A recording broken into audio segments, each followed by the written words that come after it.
for joining me this morning for our midday devotional.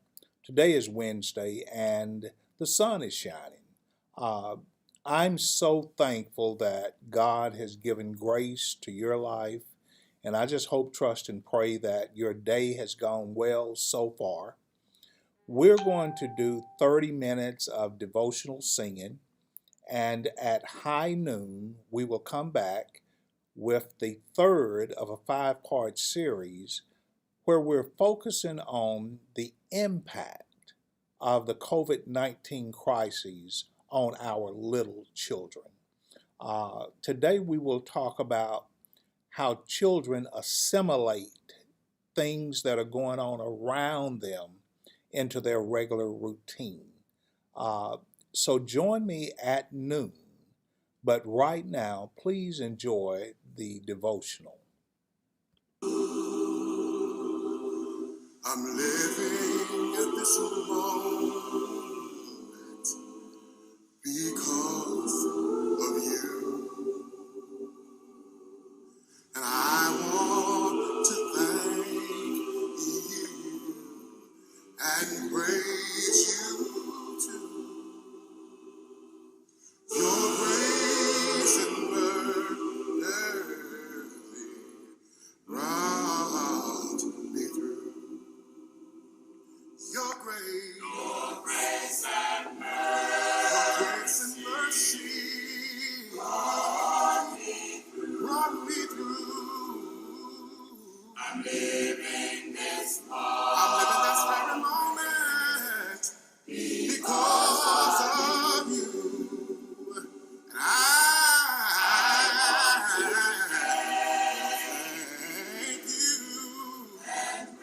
you and praise you too. Your grace and mercy brought me through. Thank you for saving a sinner like me to go out and tell a dying world, salvation is free. There have been times when I would not do right, but you watched over me both day and night. You see, justice demanded that I should die. But grace and mercy said, oh no, we've already paid the price. You see, I was blinded, but thank God I can see. Because grace and mercy came along and reached way down and rescued me. Your grace and mercy, yeah, it brought me through, and I'm living this very moment. All because of you, all because of you, all because of you. And I want to thank you, and I want to praise you too. Your grace, and mercy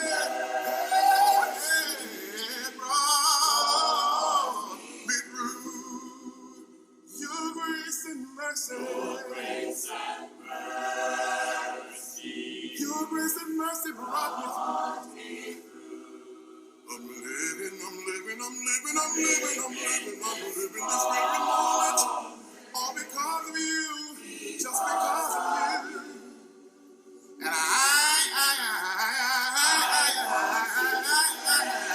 to thank you and praise you too. Your grace and mercy, your grace and mercy.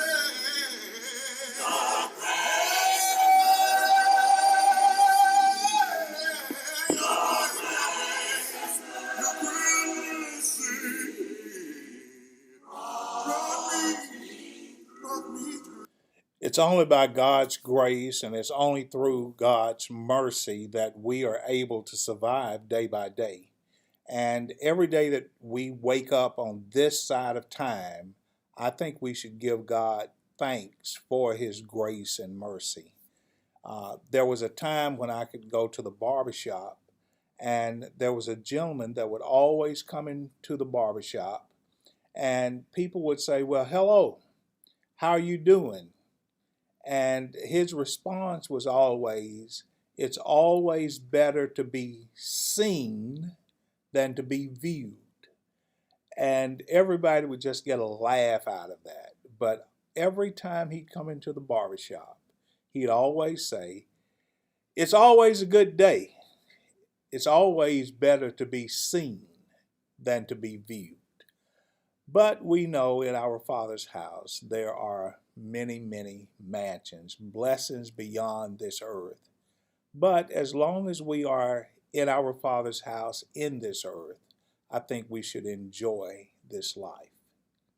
In my Father's house, in my Father's house,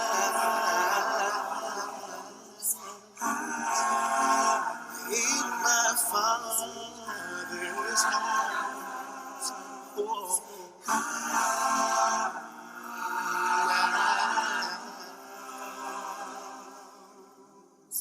in my Father's house, there are many mansions. He's a place where you never grow old. Gates of pearls and walls of jasmine, and the streets are paved with the purest gold. There'll be no crying and no dying in that land, in that city not made with hands. No, there'll be no crying and no dying in that land, in that city not made with hands.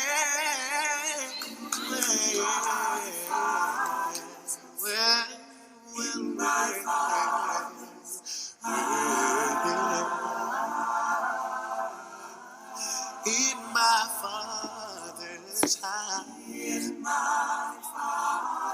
oh, the real Holy Land.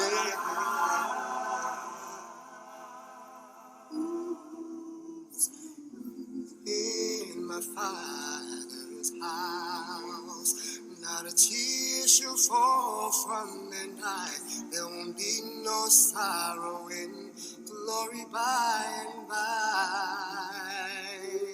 Hey, everybody down to the one and go that way. Then you better get ready, 'cause soon comes that judgment day. And when the gates swings open, wide, I know about you, but I plan to walk inside. And when the gate swings open, wide, I don't know about you, but I plan to walk inside.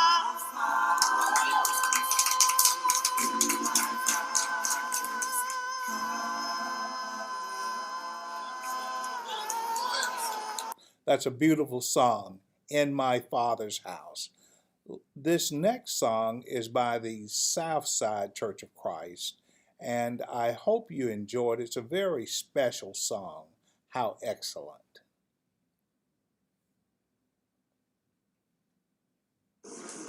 Now, this is the Southside Church of Christ in Los Angeles.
Amen. Beautiful song.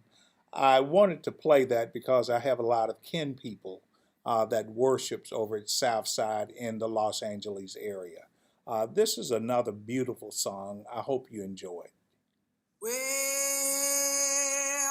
and if you miss me from singing, and you can't find me nowhere, come on up to glory. I'll be singing up there. Yes, I will. I hope the Lord, He will breathe over on the other shore. Way over yonder, over on the other shore. You miss me from praising. You can't find me nowhere. Come on up to glory. I'll be praising up there. Heard a minister say just the other day, Lord.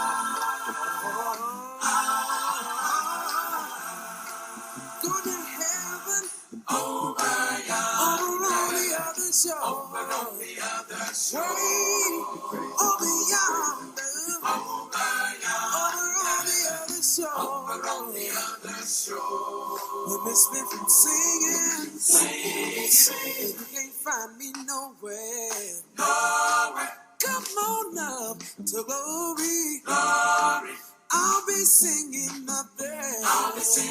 Yes, I will. I hope the Lord, He will breathe over on the other shore. Way over yonder,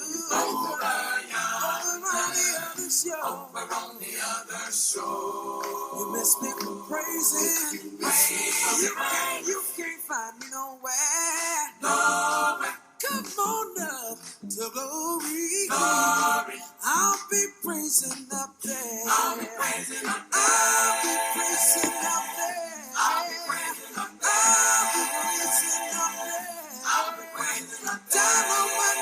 Down on my knees, Lord. I'll be praising up there. I'll be praising up there.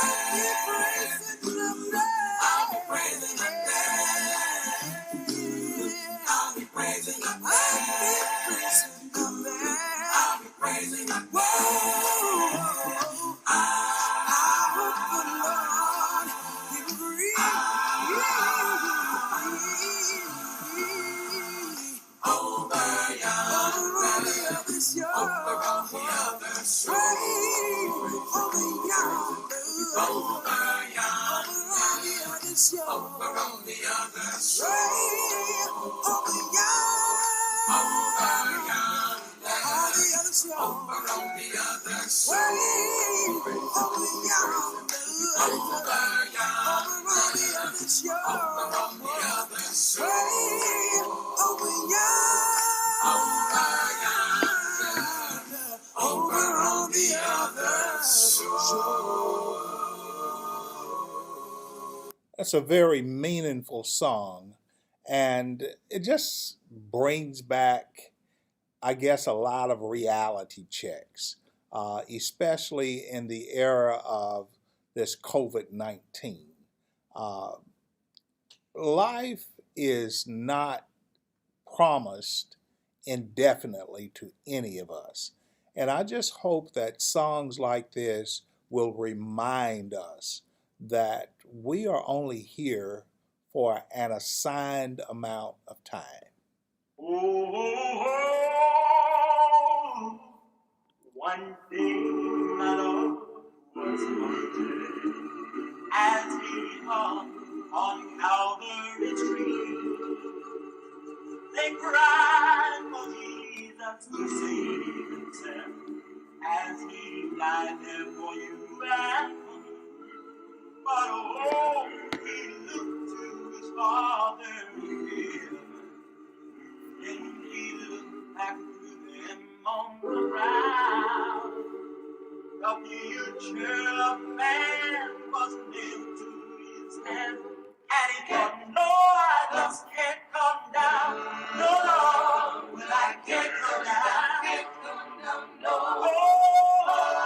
I'm doing the will of my Father. I can't come down. No, I'm a child. Since to follow, I can't come down. Oh, and in death I will rise even higher. Though I'm tortured by night, I'm fulfilling God's plan. I can't come down. No, I can't. So near my love, as he worked to rebuild the wall. Different come down here to us without words, and he heard them call. But no, for he knew they wanted to harm him, and his answer to them did a sound. In your heart, evil works, I am doing a great work. And no, I just can't come down. No, well, I can't come down. No, I'm doing the will of my Savior. I can't come down. Oh, I want to live in this field, Lord, I can't. Oh, I'm climbing still higher. Well, I got my feet on no more, looking back more out. I can't come down, no. Down, no, I can't come down. Sometimes your friends will scorn you as you work for that higher plane. They're gonna laugh and say things to hurt you, make you think that your work's all in vain. But you just tell them that you're way walking Jesus, and that one day he'll give you a crown. You forget what's been said, keep pushing ahead and say no. No,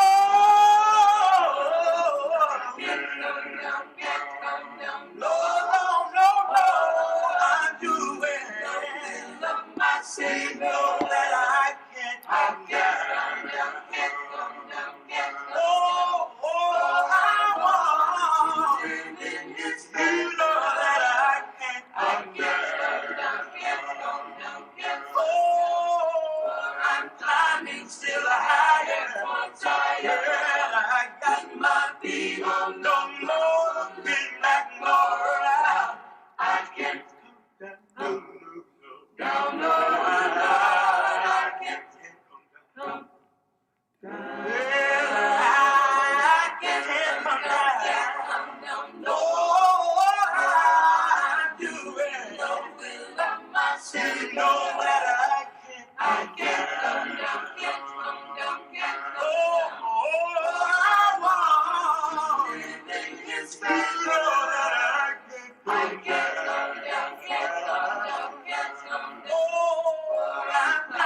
Still higher, well, I got my feet on the more, and back more out. I can't come down, no, Lord, I can't come down, well, I can't come down, well, I can't come down from the work right now. I need the Lord. Remember, at noon, we're dealing with the impact of the COVID-19 on our children. In terms of their developmental impact, how has the COVID-19 impacted little children? Make sure you inform people to be with us at noon today. Let's enjoy some praise and harmony singers. And the song that they're going to sing is entitled Let It Rise.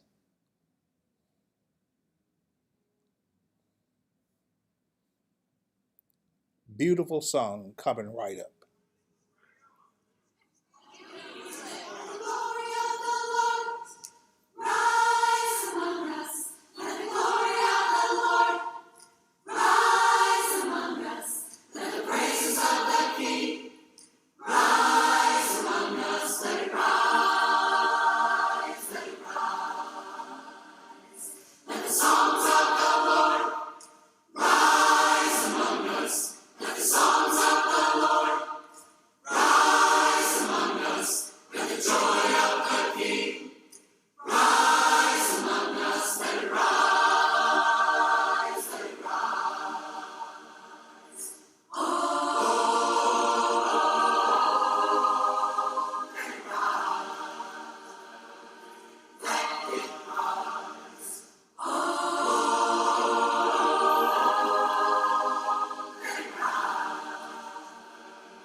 That's a beautiful song. Let's listen to another song, uh, and I think you will enjoy this one as well. All night, all day, angels watching over me, my Lord. All night, all day, angels watching over me. Well, I went down to the valley to pray. Angels watching over me, my Lord. My soul was so happy that I stayed all day. Angels watching over me. Always singing All night, all day, angels watching over me, my Lord. singing all night All night, and all day. all day, angels watching over me. Now when my heart is sad and blue, Angels watching over me, my Lord. I call on Him to see me through. Angels watching over me. Can't help but sing it All night, sing it all. all day, angels watching over me, my Lord. God, sing it all night and all day. All day, angels watching over me. Well, if you get there before I do, Angels watching over me, my Lord. tell all my friends I'm a coming too. Angels watching over me.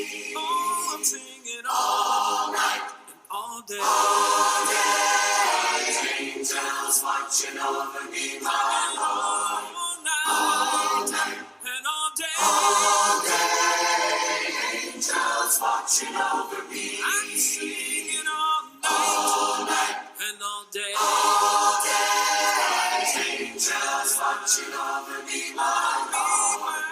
All night and all day. All day. Angels watching over me. Praise God, He's got His angels watching over me. Over me. Angels watching over me.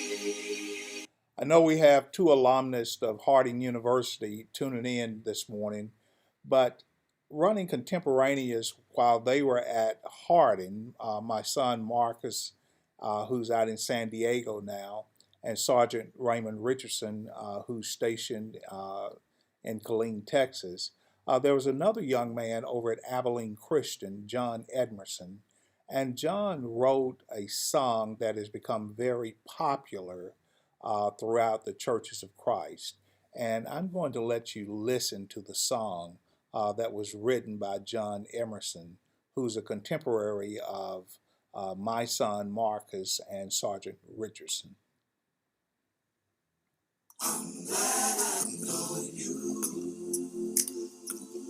Now for all of you that are out there listening, I'm glad you know me. I need you to just close your eyes.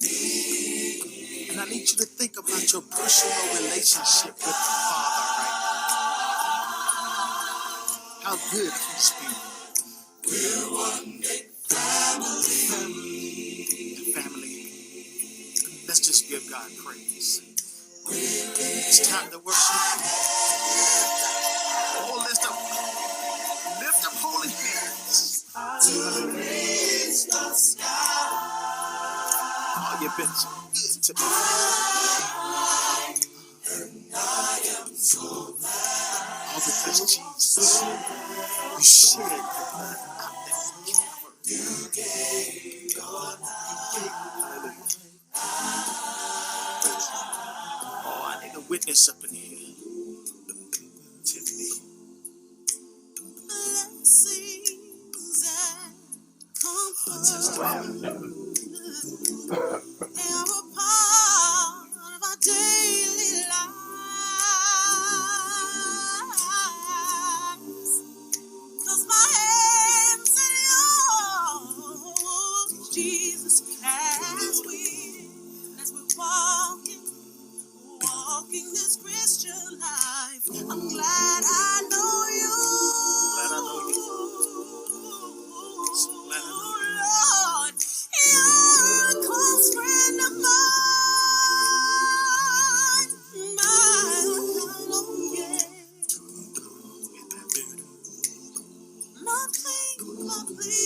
My very people, Lord. Not my will, not my will, but thine. Come on, let's make this thing personal. Yeah. I've been let down. Yes, I have. Even abused before. But it was your grace carried me. Yes, it did. Through those storms. See, sometimes I can't help it. I just have to lift my hands up high.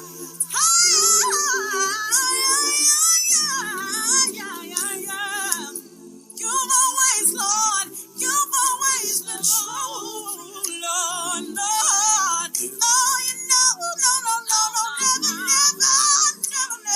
never, not. I'm so glad I know you, Lord. I'm so glad I know you, Lord. Glad I know you, Lord. Yeah.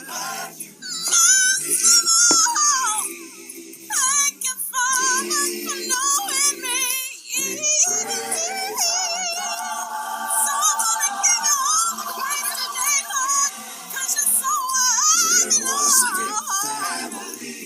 And we, as your family, together we lift our hands. Lift our hands and praise.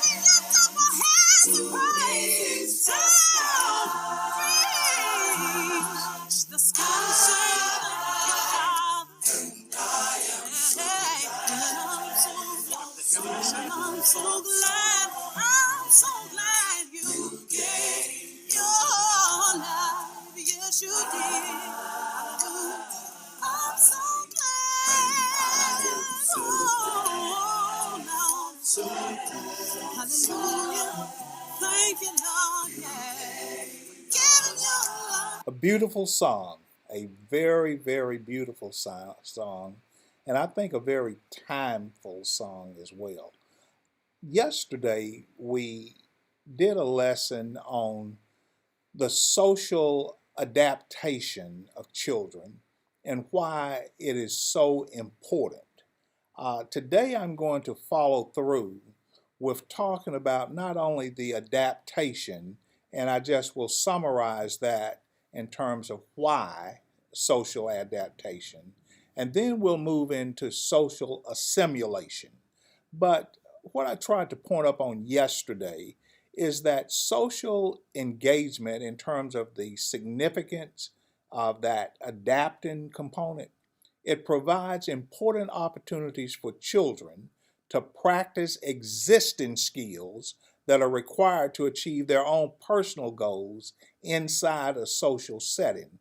And depending on how confined, how restricted children are, especially during early developmental years, that social adaptation can be stunted. And we don't want that to happen. So, therefore, I want to make sure that as parents, you're doing everything possible to make sure your children stay connected with those outside their bubble. Now, that could mean through Facebook, that could mean through making sure they watch interactive videos. It can making sure that they get outside and play. Because believe it or not, if you recall, Adam's first social interaction and what he had to adapt to were the animals and just nature outside. So allow your children, although they can't have social contact with other people outside those within the home, let them go outside and let them explore the outdoors, within your area, looking at the birds, listening to the different sounds that maybe they couldn't hear before. Notice how clean the air is, but make sure that we continue to develop those skills inside of our children. It's also important in achieving new skills in conjunction with their skills already learned up until the point of the social isolation. So the skills that children are learning now, although they may be different than what they would have learned had the social isolation not took place, it is still an opportunity for your children to learn new social engagement opportunities. And another reason that social adaptation is important is it minimizes the risk of low social engagement. Uh, when we come out of this, what you do not want are your children to have formulated cognitively that they just rather not be bothered with people. Because over the past 2 months, and it appears as if we're going to go into a third month, and God forbid a fourth month, after 2 to 3 months of complete social isolation, it is easy for children to conclude, I don't need to be around other people. The only people I need to be around are my family members that I was in isolation with. So we want to make sure that we keep our children as socially engaged as possible. Now, today let's talk about social learning in terms of how we continue to observe and how we continue, even in the era of COVID-19, how do we keep our children assimilating into the learning environment? Now, Piaget is a behavioral theorist, but what John Poget taught is that learning takes place through two processes. First, absorbing into the existing in terms of the mental construct which individuals use to organize and to adapt to behavior or to adapt to their environment. He says we are constantly absorbing into what is already in existence. Children are no different.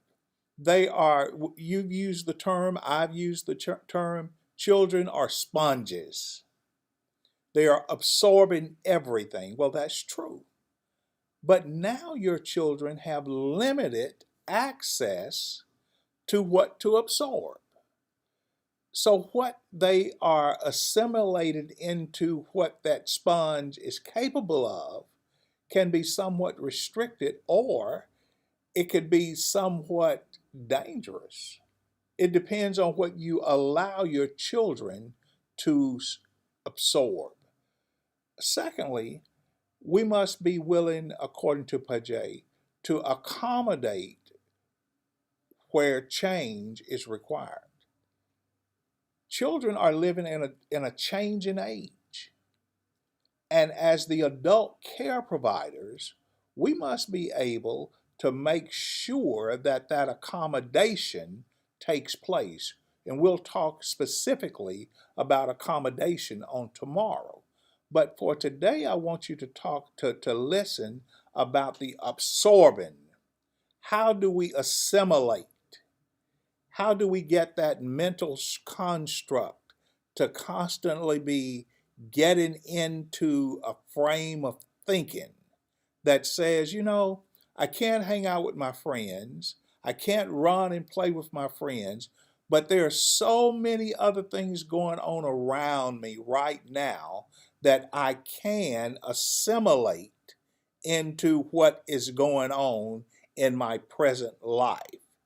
Now, there are two basic approaches that Paget would take with this. One was the natural and the other was the constructive. Let me briefly summarize both. In the natural approach, there's the belief that the natural learning is always the best learning.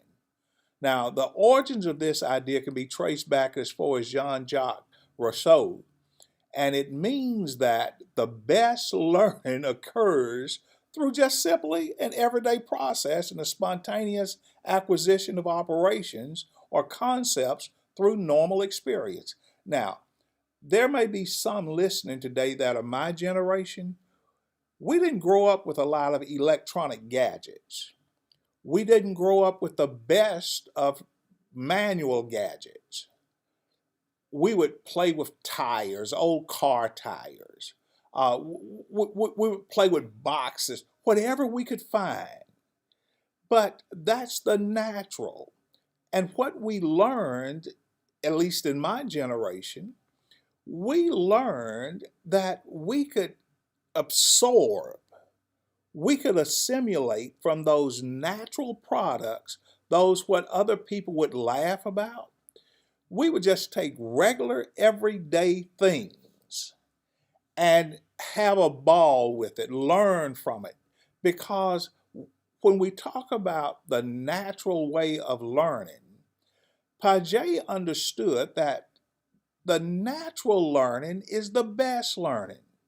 So you can't go to the museums now, but you probably have a museum in your home. I don't mean you got old stuff, but I mean, take your children on an exploration through picture albums. Look in the backyard. Look in the front.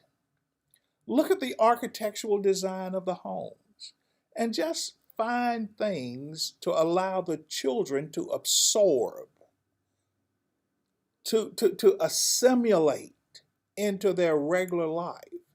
Now, this idea seems to be intuitive, and it was the time accepted even without experimental validation. See, everything don't have to be proved. Well, how do we know? Well, we may not know.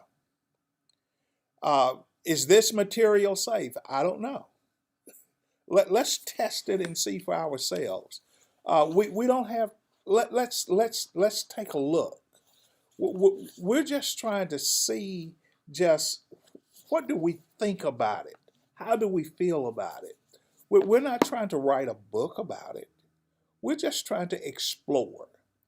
And that's what we want children to learn to assimilate is the ability to explore, the ability to assimilate the knowledge obtained from their new explorations, even as they have restricted access to their outside world. Now, the second component is called constructivism. And Piaget was a constructivist theorist, and he suggested that children construct their own knowledge through interaction of their biological predispositions with their experience. In other words, just take who you are and ascertain a greater knowledge of that. Now, through that activity, self-discovery or rules underlying current concepts and outcomes is the key to learning. This would be a great time for children to hear stories from the adult care providers about family heritage, about family history, family traditions. What you're doing, like in a construction project, what is the first thing you do? You lay a foundation. So what Piaget understood is many times in a simulation, what is missing are foundations. So we're expecting our children to go out into the world, which they can't do right now, to learn and to explore all there is about the world, which they can't do right now. But what about the constructivism of sharing with them about family? Sharing with them more about your history. Pawpaw, Grandma, Grammy, Grandpa. What childhood was like. And what happens with that type knowledge, the child is able to assimilate that into what they are learning that right now is being restricted. The things they are newly learning now, they can also assimilate in the foundational knowledge of family history. You say, well, Brother McClure, Dr. McClure, are you sure this makes sense? I'm absolutely certain it makes sense because the Bible always makes sense. In the book of Proverbs 22 and verse number 6, the proverb writer said, train up a child in the way he should go, and when he is old, he will not depart from it. Now, in the absence of a subject, we have, well, who is he talking to? You train up a child. I must train up my children. Well, what do we train them up in? Just the ways of learning the world? How to be a doctor, how to be a scientist, how to be a preacher, how to be a butcher, a baker, a candlestick maker? Well, yeah, train them up in those skills, but also train them up with the construct of a foundation. Lay the foundation so that they can assimilate that foundation or whatever else they're learning onto the foundation. That's part of the learning process. Now, Piaget also developed in 1947 a four-stage cognitive development theory. And what he speculated, and I think it's mostly true, is that from birth to 2 years old, the sensory motor development takes place. It's in this stage that the cognitive system of an infant is limited to just their motor reflexes. They're trying to figure out how to sit up. They're trying to figure out how to control their movement, their body movement. They're trying to regulate hearing sound and moving toward the sound. They're trying to regulate how do I respond to the sound. But also some more complex procedures are built into those reflexes. Infants interact with the environment, and we sometimes don't even see it. Have you ever seen children just laying in a bed and just having fun? And we'll say, well, what are they doing? They are interacting with the environment. Whatever they see, they are interacting. In other words, they are assimilating what they are now exposed to into their cognition. That starts very, very early in life. Then when we talk about the pre-operational period from 2 to 7 years old, children now develop language and mental imagery skills, but they still cannot conceptually, abstractly convey that. Now, that doesn't mean they're not developing it. It means they just haven't learned how do we communicate it. So they are storing it. And then they are assimilating it. They are stacking it. They are putting it in different places. Now, guess what they're storing now? The COVID-19. They're storing now isolation. They're storing, I can't play with my friends.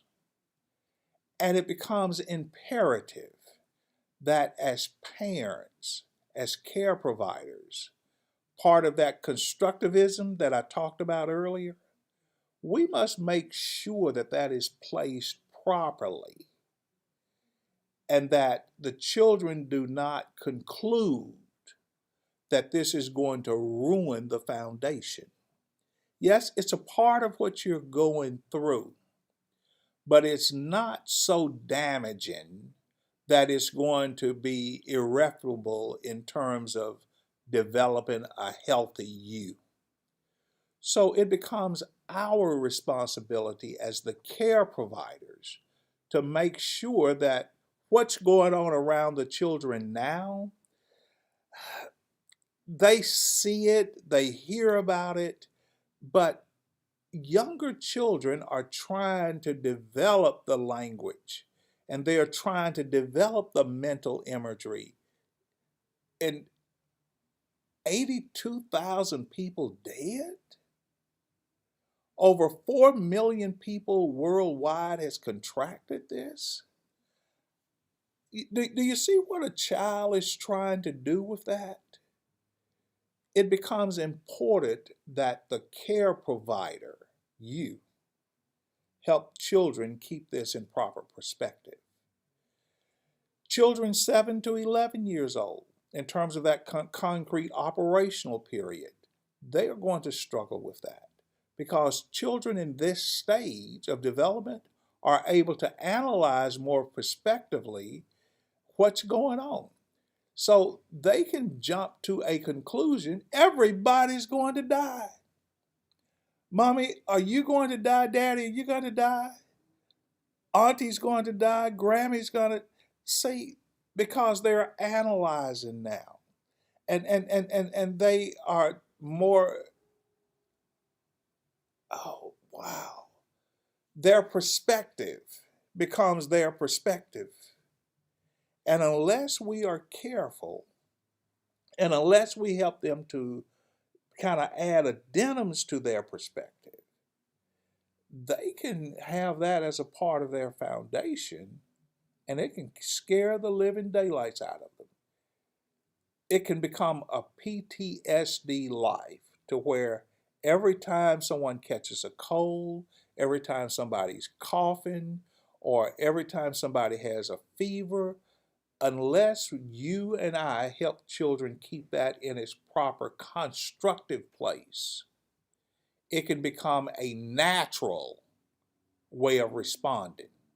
So, in that foundation, we have to make sure that it is not formulated in the child's mind permanently that every time someone coughs, every time someone, what's going to happen after the masks are gone? And then a child, 7 to 11 years old, sees someone in a mask. Their analysis say somebody's sick. There's a disease in the air.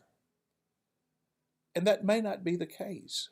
So now is the time to remind and to teach children in this construct part of development that, look, when we get out of this COVID-19, we may go to a restaurant, or we may be on an airplane, or we may be in a park, and you may see someone with a mask on, but that does not mean that the person has COVID-19. That does not mean that somebody's going to die.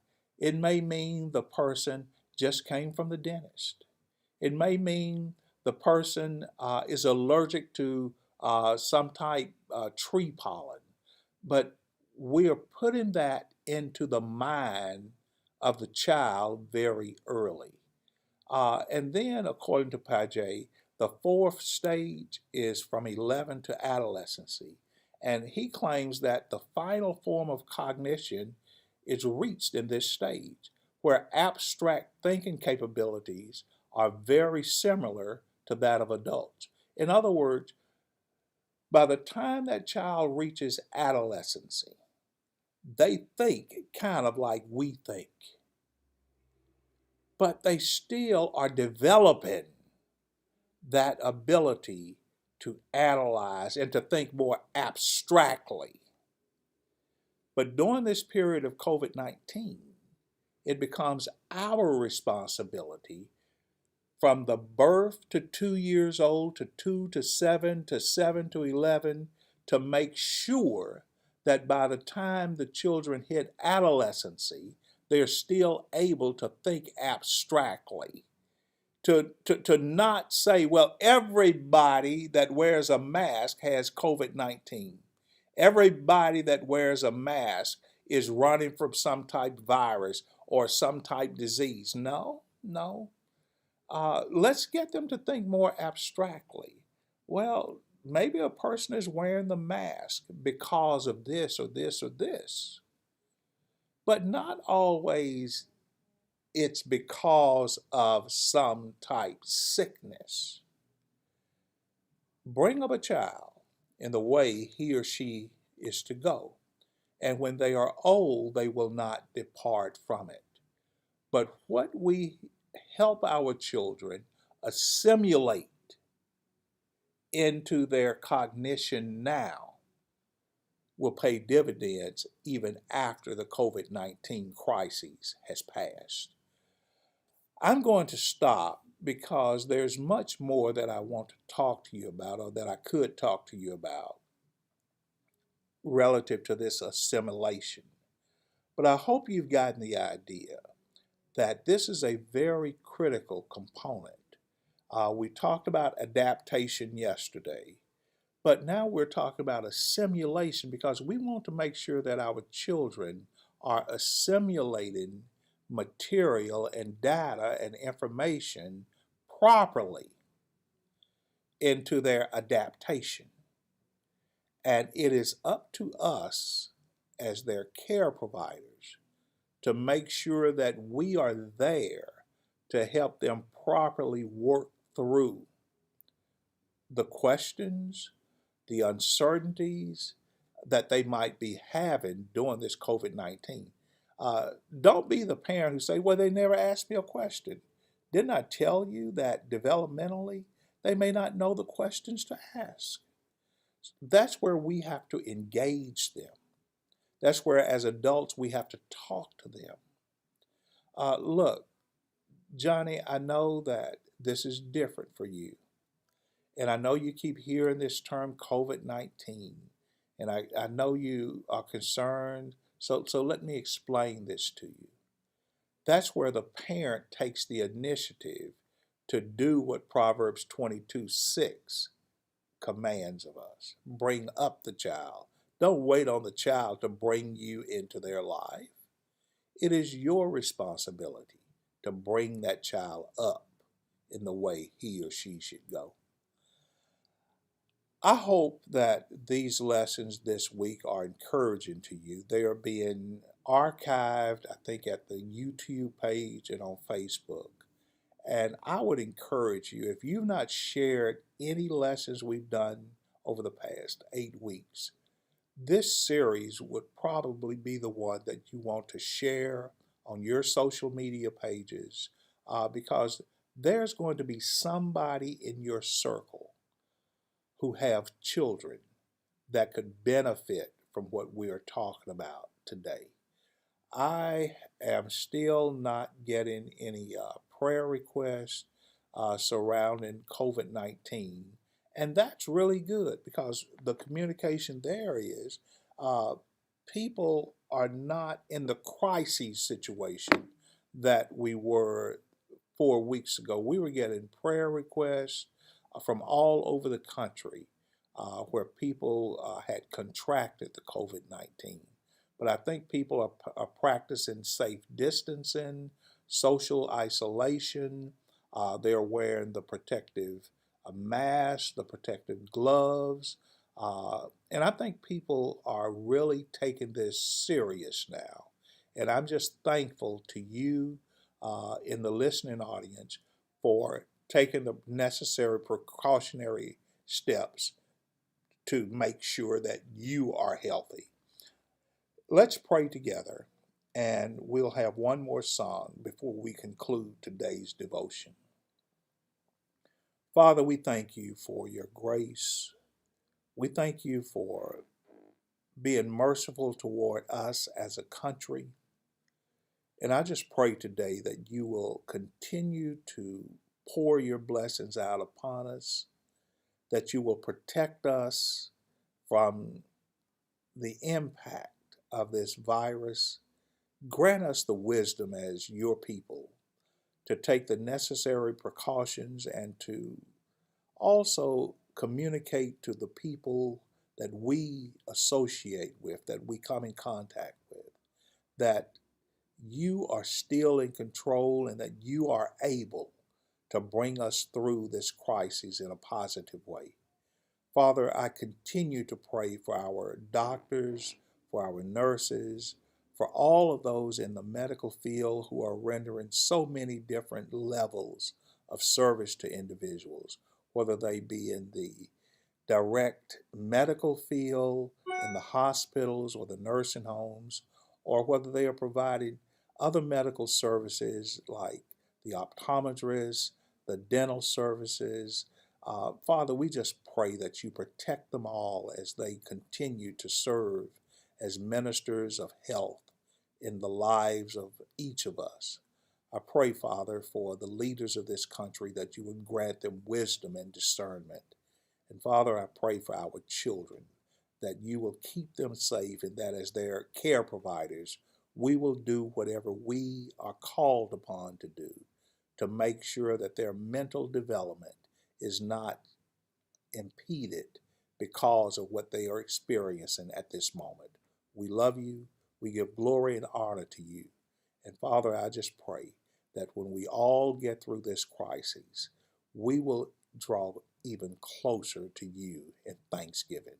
Through Jesus, I pray. Amen. Again, I want to thank you for being with us today, and I want to encourage you in a very, very strong manner to reach out to others and share this information with them. This is how we can minister even in a time like this. You ought to take the Lord with you everywhere you go. No, you ought to take the Lord with you. Yeah, you ought to take the Lord.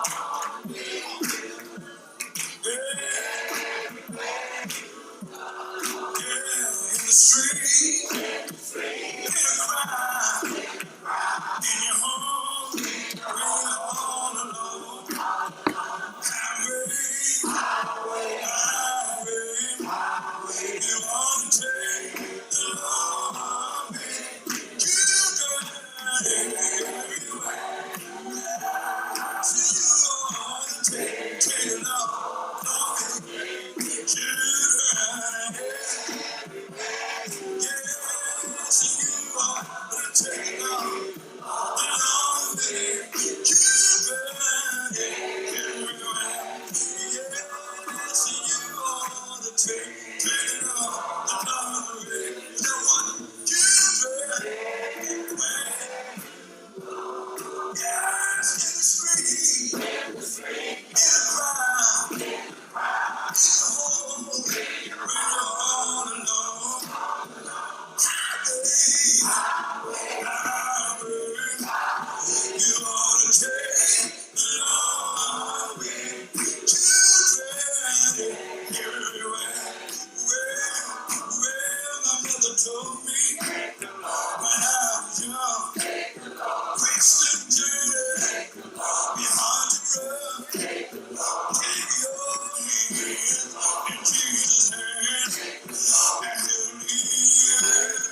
know my Jesus.